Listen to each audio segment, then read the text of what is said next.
My name's Rowdy. I've been a barfly here at Lost Well. Yeah, I'm Andy Porter. I used to work at Lost Well. I'm Marcello. I like rock and roll motorcycles. I'm Tasha, and I also like rock and roll.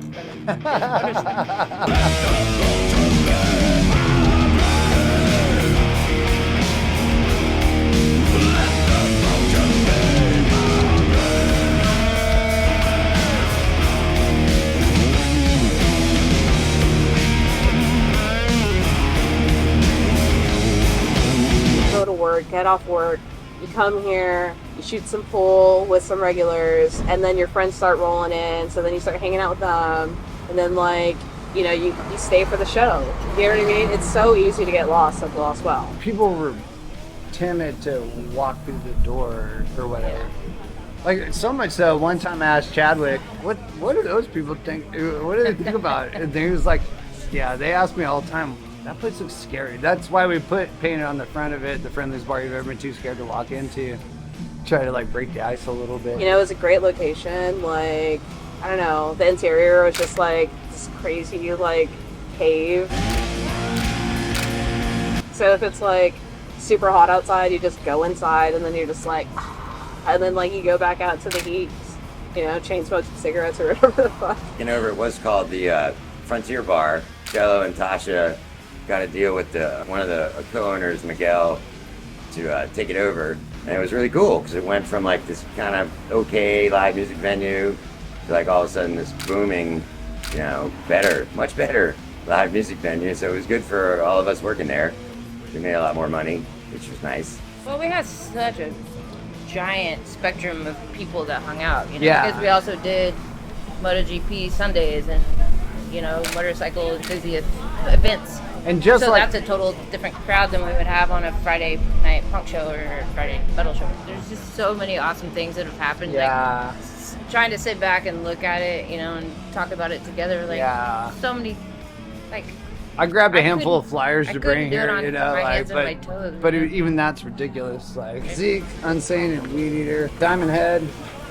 R.I.P. for both these motherfuckers. Sylvain from New York Dolls, and Bushwick Bill from Ghetto Boys. That is probably the coolest fucking flyer. Death metal and hip hop back to back. That was probably one of the coolest shows. Pentagram, Bongzilla, Black Cobra. Love Pentagram. Oh my god. That was one of our most nut shows ever. That show was So the very first band, there was this dude fucking flipping out and humping the monitors and humping the hole that goes by the bar, and he went to the bathroom when that first band was done. Man, just go check him out. Went in and he had his shirt off and he was rolling it because we had an ice trough urinal, and he was rolling his shirt in the ice, and we were like, dude, what the fuck are you doing? He's like, I'm cooling it off. And, that's piss. Yeah, and the guy, there was a dude taking a leak. He was like, oh, this Pete. See? And you're like, dude, you gotta go. And of course, he was like, fuck you.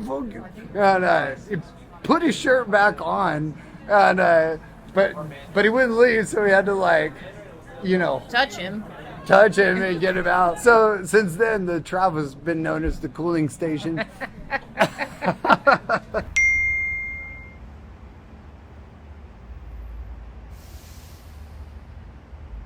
Austin, which is known as the live music capital of the world, may be losing another music venue soon. The Lost Well on Weberville Road is a bar known for its punk and metal scene.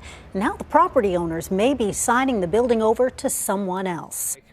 I can't fault the landlord if he wants to retire and he got $3.5 million or whatever for the space, It's his property. Yeah. To do it as he pleases. Who would say that we wouldn't do the same, we were just landlords and we didn't give a fuck about who was in business there, and and you're 60, 70 years old or whatever, yeah. It's a lot of money. Yeah, it's a lot of money, yeah. It just sucked because, Yeah. Yeah. it would have been nice if we had been able to purchase the space. We did try, however, we do not have Yeah. millions of dollars.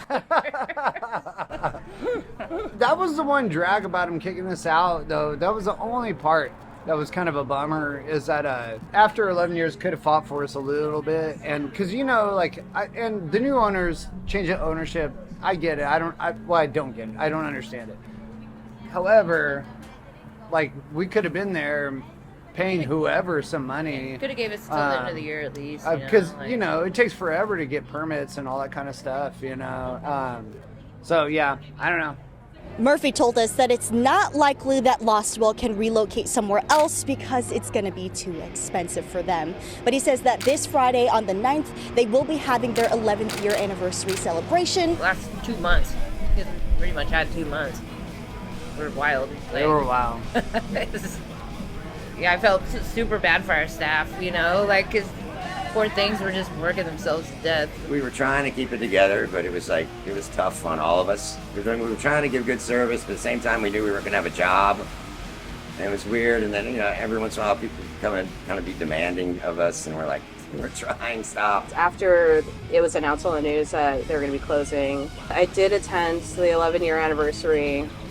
It was really devastating, obviously. I mean, this place is like a home to me. Just weird to say about a bar, but it's so much more than that. I hate selling merch when I'm bartending, and that's what was killing us. I mean, it was murder. We were selling them. I probably sold more T-shirts in the last 3 months than I will ever in my whole life. But everybody still had a smile, and we're still happy to be there. So. And people love a rotting corpse, so like they'll go see a rotting corpse, but they wouldn't see them when they're alive, Yeah, people love a dying thing. I had to wait for over an hour in a line just to get into the show. It was like so many random tech bros, and just it's no hate on anybody and how they're different, because that's what Lostwell has always been able to embrace, any type of person that wanted to walk in the door, but it just is in such a tough spot like that. It's they made mad money that night and ran out of so many beers. People like me that have this connection to this place, and I'm might not even be able to get in for their anniversary. People our demographic of punk and metal kids and stuff, and just genuine outsiders or whatever, can't live in this neighborhood as much as they used to. When we started, you could still get houses for pretty cheap and shit, but now it's out of hand, Over the 11 years that this place has been here, it's been changing, and we see it in every part of Austin, with it not being painted white and having fake flowers on the wall. It's not viewed as what hip Austin should be. If you don't reflect that image, then it kind of gets smashed out or whatever. Young guys like you guys, are now in the scene, and then there's people my age that are getting out of the scene. So it's always kind of a revolving scenario of who you're going to get. Luckily, most people are really nice and cool, and they enjoy seeing bands for cheap. I think that's what show is about. Good show, $10. That's why we started the bar, and that's why it kept going, was for the community, and then the community kept us going. Yeah. So it's been this love relationship with the community, and that's all we ever wanted was a shitty place for bad kids to hang out, Let the